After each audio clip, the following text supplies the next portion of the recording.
Hi, good day. Please introduce yourself. Good day, ma'am and sir. My name is Joanne Pabracal, 36 years old. I'm living with partner. I have one children with 8 years old, and I'm high school graduate. Why do you want to work in Hong Kong?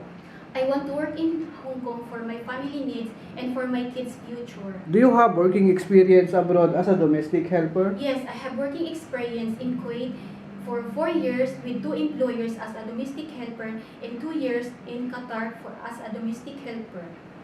What are your duties and responsibilities to your employer?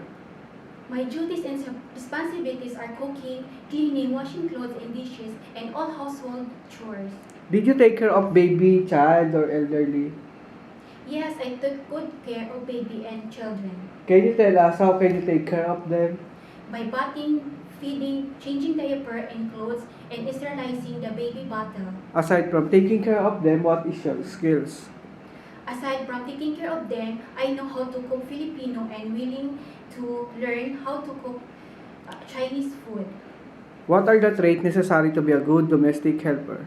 As domestic helper, it's necessary to be loyal, honest, trustworthy, and hardworking. Lastly, anything else you want to tell to your future employer?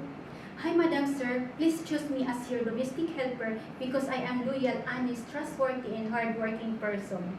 Thank you and hope to see you soon in Hong Kong.